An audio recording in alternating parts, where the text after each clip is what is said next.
क्योंकि स्वर्ग का राज उन्हीं का है। परमेश्वर के जो लोग मन के दीन है उनके लिए स्वर्ग में रखा हुआ है राज। तो हमें क्या करना है? हमें मन का दीन बनना है। परमेश्वर कहना जितने लोग हैं सब मन के दीन है, क्योंकि प्रभु नहीं चाहते कि कोई स्वर्ग से पीछे रहे। प्रभु ये चाहता है कि सारे लोग स्वर्ग में जाए। इसलिए परमेश्वर इसमें बता रहा धन है वे जो मन के दीन है, क्योंकि स्वर्ग का राज उन्हीं का है। तो हमें सबको कहाँ जाना है? स्वर्ग में जाना है। कोई पीछे नहीं रहना चाहिए। तो हमें क्या करना है? सारे लोगों को क्या बनना है? जैसे प्रभु ने कहा धन है वो जो मन के दीन, हमें दीन बनना है। दीन बनने का मतलब प्रभु के भवन में आना है, प्रभु के साथ ईमानदारी चलना, प्रभु के कामों में भी हाथ बढ़ाना है, बीज भी बोना है, सब काम में ईमानदार रहना है। और एक इसमें वचन प्रभु जी और बता रहे हैं, मत्ती 5:5 इसमें लिखा हुआ है धन है वे जो नर्म है, क्योंकि वे पृथ्वी के अधिकारी होंगे। परमेश्वर पहली बात तो बता रहा है कि मन के दीन होना है, और दूसरी बात प्रभु जी बता रहे कि हमें नर्म बनना है। नर्म का मतलब दयालु। प्रभु यीशु मसीह के कामों में बढ़ते चले जाओ। कहीं प्रार्थना हो रही है, अगर आपके पास टाइम है तो जरूर करिए। जैसे हमारी आज की गवाही है, सुबह हम चर्च गए और माता जी को मन्नीपुरवा से लेके आए। माता जी बूढ़ी हैं, फिर उनको भेजने गए। भेजने के बाद वहाँ फिर हमने ऑटो खड़ा किया एक जगह पे, किनारे पे। सबको वहीं से हमने फ़ोन किया, क्योंकि हमारे पास घर पे आके फ़ोन करने का टाइम नहीं था। फ़ोन करते करते हमको आधे घंटे ऊपर हो गया। और जब फ़ोन किया फिर हमने टाइम देखा, हमने टाइम तो बहुत हो गया भाई, कमाएंगे कितना। हमने कहा प्रभु यीशु मसीह पहले आपका काम करेंगे। हमने ऑटो वहीं खड़ा कर दिया, वहीं खड़े होकर आराम से फ़ोन मिलाते रहे। एक दो सवारी भैया राउत को जाना, हमने अभी भैया देख लो बिजी खुद ही बात कर रहे हैं, पहले प्रभु काम करके बाद में सवारी ढोएंगे। मन में सोचा प्रभु से बात करते और किसी से नहीं करते क्या क्या नहीं। हमने यीशु मसीह इसमें तो आधे घंटे ज़्यादा हो गए। अभी 4 बज जाए, 4 बजे में घर जाना है, कि तैयारी करना, आपकी प्रार्थना करनी है। अब कमाई तो मेरी ज़्यादा हुई नहीं, थोड़ी सुबह चलाए तो थोड़ी कमाई हुई है। 300 भी नहीं हो पाए तो 280 रुपये सुबह कमाए थे। लेकिन प्रभु के काम में लगे, विजिटिंग करते रहे। फिर अपने का आप चलाएंगे आराम से। प्रभु के बड़े काम को हम बताना चाहते हैं, कैसे परमेश्वर काम करता है। जब हमने उस टाइम पे प्रभु को दिया, एक किनारे ऑटो खड़ा कर दिया, हमने कहा पहले प्रभु के नाम से सबको विजिटिंग करेंगे, फोन करेंगे। सबको वहीं से फोन किया, खड़ा करके रोड पे खड़ा कर दिया किनारे। पहले उनको घर पे छोड़ा माता जी को, फिर रिक्शा किनारे लगा एक साइड में, एकांत में फोन करना चालू। हमने कमाई होना हो, प्रभु पहले आपका काम करें। फोन करते रहे। जब टाइम देखा आधे घंटे ऊपर हो गया यार, 3:30 तो वहीं बज गया। 4 बजे घर जाए, फिर कमाएं कहाँ? तूने तो यीशु मसीह की बुकिंग भेजी, भैया श्याम नगर चलना पीएससी में। हमने वो जो पीएससी के पास कह रहे हैं, हमने 300 रुपये लगेंगे। तो 300 तो ज़्यादा है, 200 लगते हैं। 200 250 में लगेंगे, चलना चलो कोई बात नहीं, यहाँ भी फ़ोन ही में लगे अभी भाई। ठीक है, अच्छा। मतलब प्रभु का काम बता रहे। ऐसे 10-10 रुपये में मारे मारे घूम रहे होते। प्रभु कह रहे तुम मेरा काम करो, मेरा चमत्कार देखो। वहीं बैठे बैठे प्रभु ने 250 रुपये दे दिए। हमने भी टाइम में भेज के हम वापस आ जाएंगे। और पूरे दिन चलाए थे तभी 300 नहीं हो पाए थे। जो वहाँ से वापसी आते थे वहाँ 300 हो गए, उसके ऊपर पहुँच गए। तो ये गवाही इसलिए देना चाहते हैं कि प्रभु को पहला स्थान दोगे तब आपका काम होगा। हम सोचते कि नहीं पहले चला ले, नहीं तो पैसा नहीं आएंगे, खर्चा कहाँ चलेगा। विजिटिंग मीटिंग छोड़ो, बाद में जो आएगा आ जाएगा, नहीं कोई बात नहीं।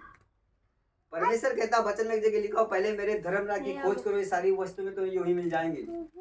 पर यीशु मसीह कहते मेरे कामों को करते चले जाओगे। तो यीशु मसीह कहता तुम मेरे पीछे पीछे आओ और धन तुम्हारे पीछे पीछे चलेगा।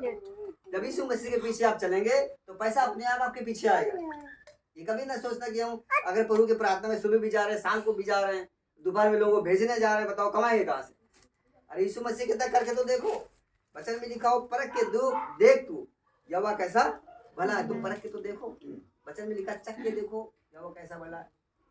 चखने का मतलब उसको छू को देखो, उसको विश्वास करके देखो, उसके कामों में चल के देखो। ये मतलब चखने का ये नहीं कि खा लो, ये नहीं है। चख के देखना मतलब उसे काम में आगे कदम बढ़ा के देखो। ये मत सोचना कि हम उसे काम में चलने मेरा घाटा होगा, नुकसान होगा। पर यीशु मसीह ने कहा इस वचन में, मैं किसी का कर्जदार नहीं हूँ। अगर आपने टाइम निकाल के प्रभु के भवन में दिया है तो उसके बदले में प्रभु यीशु मसीह आपको आशीष देंगे। ये ना सोचता कि मेरा टाइम बर्बाद हो रहा है यहाँ बैठ के। यीशु मसीह कहता मैं किसी का कर्जदार नहीं हूँ। अगर आपने टाइम दिया तो उसके बदले में यीशु मसीह हमारा आशीष देगा। वचन में एक जगह लिखा हुआ, एक गिलास अगर पानी तुम मेरे नाम से किसी को पिलाओगे उसके बदले में मैं तुम्हें प्रतिफल दूंगा, आशीष दूंगा। खाने की नाश्ते की बात अलग है। अगर पानी आपने पिला दिए तो प्रभु यीशु मसीह कहता उसके बदले में आशीष दे देंगे। इतना भला हमारा परमेश्वर। इसी का एक वचन लोग पढ़ेंगे, इसी मत्ती 5:8 वचन। इसमें देखेंगे परमेश्वर क्या कह रहा था। धन्य है वे जिनके मन शुद्ध हैं, क्योंकि वे परमेश्वर को देखेंगे। सबको जय मसीह की। और यीशु मसीह तीसरी बात बता रहा, वो क्या करेंगे? परमेश्वर को देखेंगे जिनके मन शुद्ध हैं। शुद्ध का मतलब बिल्कुल प्रभु को, जो मंदिर परमेश्वर ने आपको बनाया है उस मंदिर को साफ कर दो, सारी गंदगी मंदिर से निकाल दो और एक चीज में ईमानदार हो जाओ। प्रभु यीशु मसीह कहता है कि मुझे कुछ नहीं चाहिए तुम लोगों से, लेकिन प्रभु यीशु मसीह कहता है वादा मत करो। अगर आपने वादा किया तो उसको पूरा करो, आपने कहा तो उसको पूरा करो। हमको चाहिए कुछ नहीं, वो कुछ नहीं मांगता। अगर आपने कहा तो आप उसको पूरा कीजिए, नहीं तो कहिए मत। तो लिखा जो बाइबल पढ़ते हैं कि आप कुछ मत करो, अगर आपने मन्नत मांगी है तो उसको पूरा करने में देर ना करना।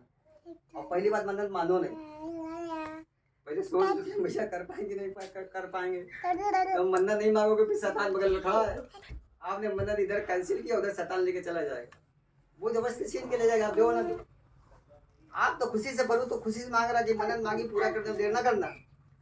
लेकिन अगर देर कर दी तो वो तो छीन के ले जाएगा शैतान आपसे, उसको मांगने की जरूरत नहीं है, वो छीन लेता। क्योंकि वचन में लिखा हुआ शेर के समान खड़ा रहता गेट के बाहर, फाड़ डालने वाले शेर के समान मुंह खोल के खड़ा रहता, कब मौका मिले उसको फाड़ करने मतलब क्या है? जरा सा भी आप अगर वचन में गिरे तुरंत हमला बोलेगा, वो तुरंत जबरदस्ती खींच के ले जाएगा, वही हिसाब से ले लेगा खींच के। प्रभु तो कहता तुम पूरी करने में देर न करना जो मन्नत मांगना। लेकिन प्रभु यीशु मसीह कहता जल्दी मत मन मांगना, अगर कुछ कहना है तो मत कहना तो पहले सोच ले कि तू कर पाएगा कि नहीं कर पाएगा। जय मसीह की। किसी को नींद तो नहीं आ रही? तो प्रभु यीशु मसीह क्या कहता है? उसको अवसर मत दो जो शैतान बैठा है, मुझे अवसर दो, मैं तुम्हारे लिए आकाश से खोल दूंगा, परम्परा से इसकी वर्षा करूंगा। बहुत से लोग क्या होते हैं, माफ नहीं कर पाते हैं। प्रभु यीशु मसीह की जो आखिरी प्रार्थना में लोग क्या करते हैं, जिस तरह से हमने अपने अपराधियों को माफ किया उसी तरह से तुम मेरे अपराधों को माफ कर। किसी ने कुछ कह दिया, किसी ने कुछ गलत कर दिया, उसी को लिए बैठे नहीं है, उससे जय मसीह नहीं करेंगे, उससे घर नहीं जाएंगे, प्रस्ताव नहीं बोलेंगे, उसने हमारे साथ ऐसा किया। यीशु मसीह में होते हुए यीशु मसीह कहते जब तुम नहीं माफ करो तुम्हारा कैसे माफ करना। इसीलिए हम आखिरी प्रार्थना करते हैं, जिस तरह हमने अपने अपराधियों को माफ किया तुम मेरे अपराधों को माफ कर।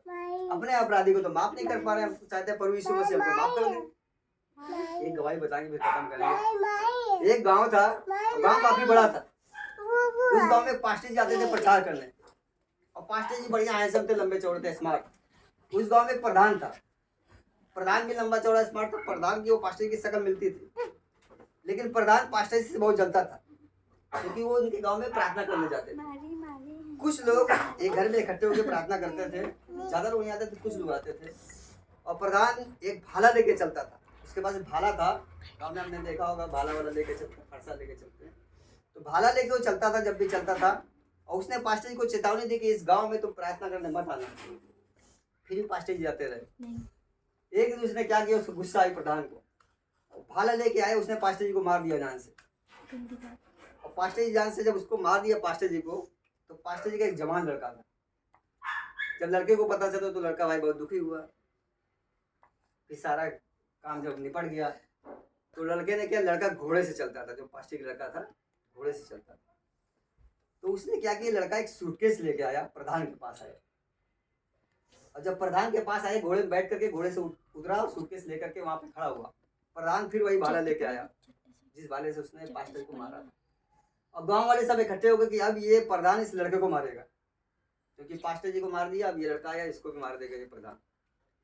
तो जब प्रधान आया भाला लेकर के, तो लड़का घोड़े से उतरा, सूटकेस उसने रखा और प्रधान के पैर छुए। और लड़के ने प्रधान से कहा,